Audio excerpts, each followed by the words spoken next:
Hello everyone, welcome back to Film and Flash.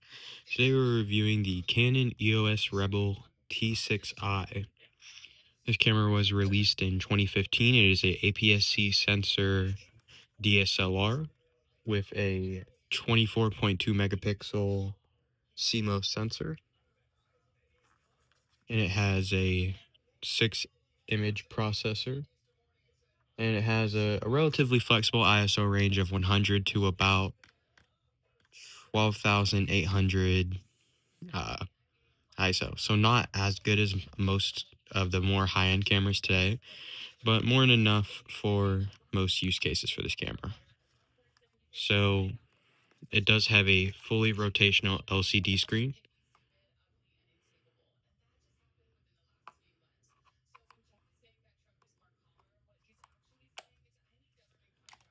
It has a built-in flash, various modes like a portrait mode, a landscape mode, close-up mode, sport mode, special scene, manual exposure, aperture priority, shutter priority, program, and then scene intelligent auto, as well as, a few others.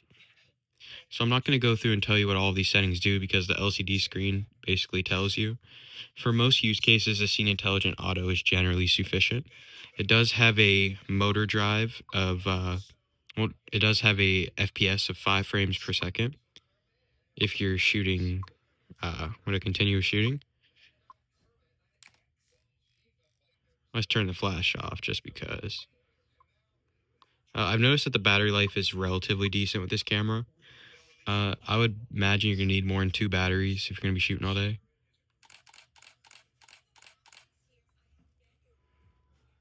So it is relatively fast. It does sound kind of slow, though. I think it's because it's failing to focus on something. It's probably why. We'll see. I think if I took the lens off, it'd probably be a little bit faster. And you can actually see, I'll go ahead and show you guys the little sensor. As you can see, it's definitely got a little bit of speed.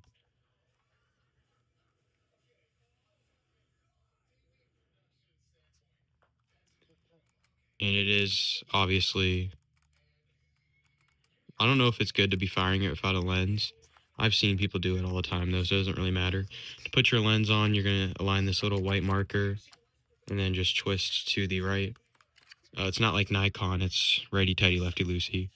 Then you will align with that red dot on specific lenses with the red dot.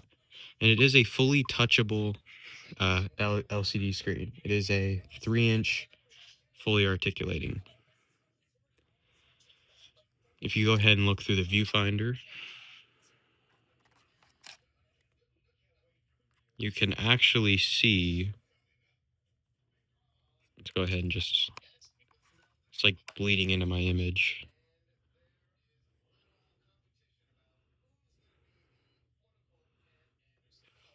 Can actually see if I can get it to work properly. You can see the information about the camera. You can see most of the important information you need to see, like the autofocus points, your ISO, your shutter speed, and your aperture. So it does allow you to use an SLR, a DSLR view, which is 95% of the frame, and it allows you to use what the camera is actually going to see, which will basically like allow the sensor to process the data for you.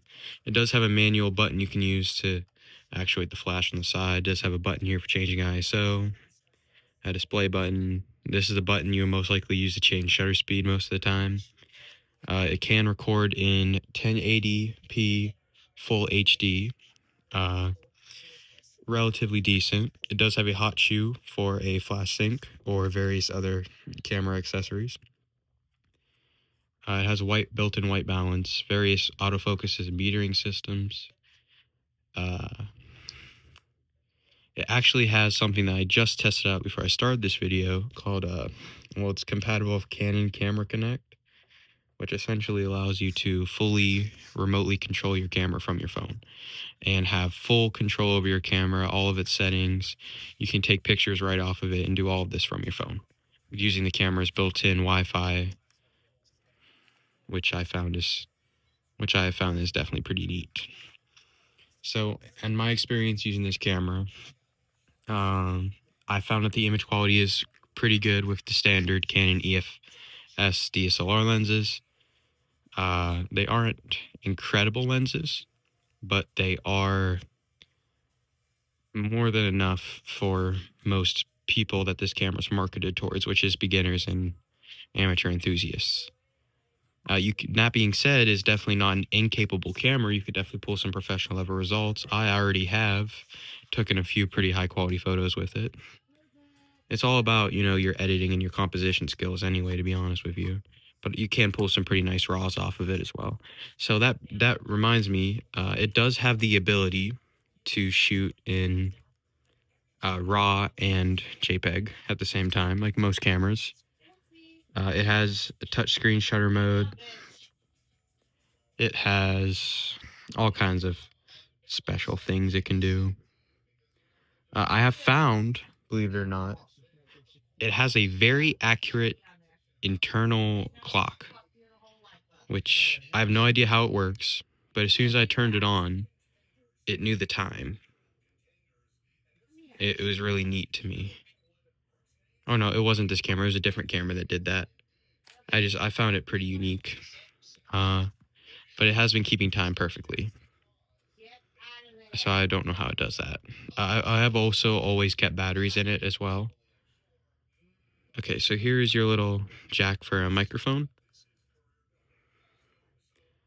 And your HDMI port. And your, what does that say? Your AV out digital. And then the spot for your SD card is right here.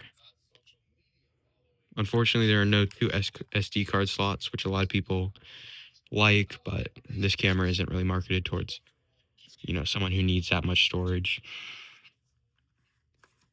I have a lot of lenses for this camera. I have a few telephotos. This is the 18 to 55 millimeter kit lens that came with it. It's decently good. However, I prefer the kit lens that came on the Canon T6i a little bit more. And that would be the Canon 18 to 55 5.6 IS SDM lens. I do like that lens just a little bit more. I found that its portrait capability is marginally better. If you look, you'll notice that they look like... Are these the exact same lens?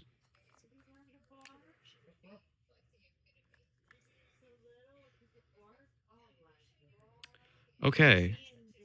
These are the exact same lens. I have two of the exact same lens. Never mind, ignore me. Apparently I don't know what I'm talking about. So this lens is pretty good. I'm trying not to drag this video out whole much. I'm actually do kind of want to start editing my videos a little bit. But, I'm probably not going to edit this one, unfortunately. This camera is a very nice travel camera. It's very light. I would say it's a relatively reliable camera. It does have it doesn't have any weather sealing, but it's pretty okay. So now we're gonna go over manual mode, just to show people a little bit of familiarity with the controls. Looking at the LCD screen, you are gonna see the amount of pictures you have left, your battery life, your autofocus setting, your shooting method, whether or not you have continuous shooting or single shutter. And you can also control your self timer from there, your white balance, your metering system, various other things right there don't really matter. Your image files, here's your shutter speed, which you can adjust via this little knob right there. And I have found it'll go to really low 30 seconds, the bulb, and then it'll also go all the way up to, I believe, 4,000 frames per second. And then obviously your aperture is going to be limited by the specific lens you have, but I've found that you have a pretty good wide range for most of the Canon lenses. And obviously here's your ISO range, which you can adjust by clicking there. Now, if you don't want to use a touchscreen, you can also use the button up top and navigate via there. So you do have a lot of buttons you can use. You can click on your little white balance button, which actually just moves over the little autofocus thing. But beyond that, obviously, this little thing is going to flash blue when you're connected to the camera. Here's its built-in speaker right here. I haven't tested the native audio on this camera. You can imagine it's probably not good. We can actually test it out right now if we wanted to, but I can tell you it's just going to be bad because it's a built-in microphone. For most shooting, I would recommend an actual dedicated, dedicated, like at least a Rode or a DJI for that. It did not come with this lens hood. This is a little lens hood I got off Amazon to make me look like a professional. You gotta, LARP. You can't be a professional, you just gotta LARP. But I am starting to do professional gigs. This is actually going to be photographing my sister's wedding and one of my friend's graduation parties. So we are going to get to see this out in the wild, and I may do an update video on that later down the road. I tend to not go over the camera's full technical specs a whole lot. Let's just say in use, I found that the autofocus is pretty impressive, but not great.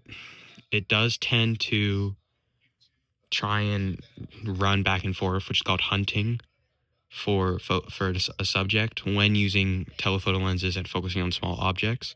And in low light, it does tend to kind of hunt. That being said, I have not noticed any hunting in portraits or general landscape photography, which is for what a lot of people use their cameras for. And if you're using specific subject photography where you're setting up a backdrop, no issues with that. So I have found that the camera does excellent in that regard. It does have an adjustable viewfinder, which is plus and minus right there. It comes with a strap, usually, the little Canon EOS strap. It's actually decently comfortable. I don't really feel like you need to upgrade it, especially with how light the camera is. It's not really that big of an issue. And these cameras are actually seeing a resurgence of popularity recently. A lot of people are getting into the Canon EOS Rebel platform for their beginner camera. And I can see why. It has a ton of features for a relatively accessible price point. For the T6i, which is not the newest camera, I believe we're on the T8 now. Or, yeah, we should be on the T8 now. If not, I know we're on the T7i. Or else it's about $300 for just the body. With lens, you're looking about $350. The lenses are very affordable. You're not paying no more than $100 a lens. And they are giving you very sharp images for the price. They obviously aren't as good as those white Canon lenses or the ones with the red stripe. But they are also, a quarter of the price at most. But, you get what you pay for. But in this camera, I feel like you are getting a very good deal. I like it a lot. I feel it's a very capable camera. And I feel like it's a major upgrade from some of the other smaller bridge cameras I've had on this channel. And it makes me feel like I'm actually getting into digital photography now. As much as I love film photography, it's expensive. And having an actually decent digital camera that has a ton of features that's relatively modern still. Believe it or not, this camera has full support still, full software support. Doesn't feel ancient at all. This camera is genuinely a great camera, and it is definitely underrated. And I'm not a Canon person, at all. But I have found that the interface is extremely user-friendly and beginner-friendly. I found that it has a ton of easy features that you can take advantage of immediately. I found that even shooting in RAW, the camera still does amazing, and does not give you flat images at all. And I found that I haven't found something that I don't like about this camera, genuinely. Besides its autofocus system's kind of meh. I haven't used it shooting video because I don't use my cameras to shoot video, and honestly, iPhone is significantly better for shooting video compared to something like this. But down the road, if I ever do pick up like a 4K or 8K video camera, we'll see. But looking at this from a photographer's standpoint, this is definitely worth buying for the price. It's very easy to swap lenses out. It has a built-in sensor cleaning, which makes no sense to me. I have found that using cheaper flashes, you do get issues with like the hot shoe.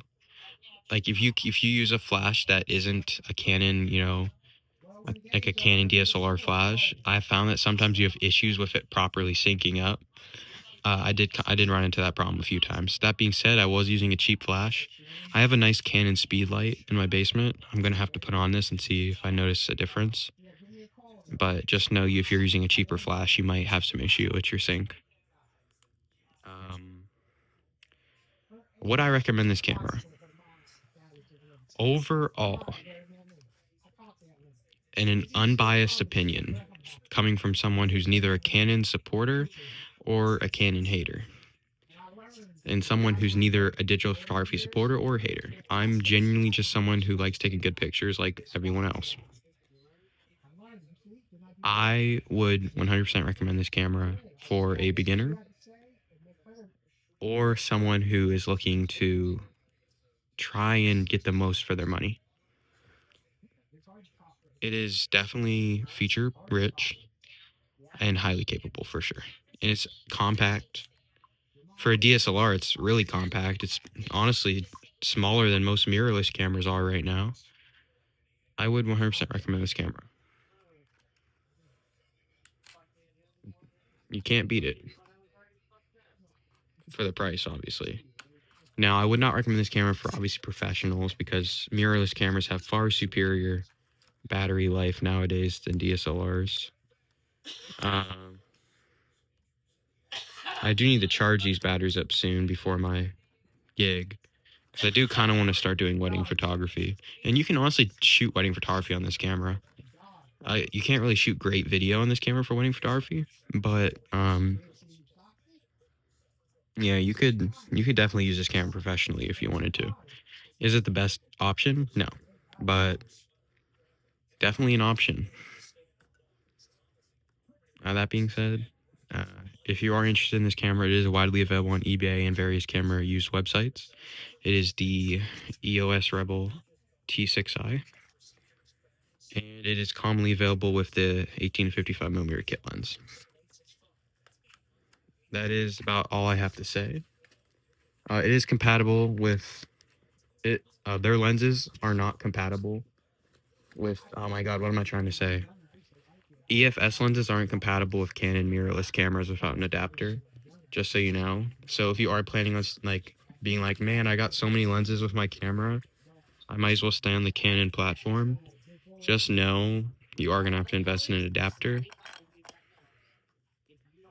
if you do want to eventually switch to mirrorless. And it is also an APS-C sensor, which means that you are getting a certain amount of cropping, and you are losing a little bit of low light performance and image quality than you would get with a full frame DSLR or yeah. And honestly, mirrorless and DSLR, there's not really an inherent difference in picture quality, I've found, but it doesn't. Just get out there and start shooting, guys. Just with your camera, though. Thank you guys for watching, and film flash.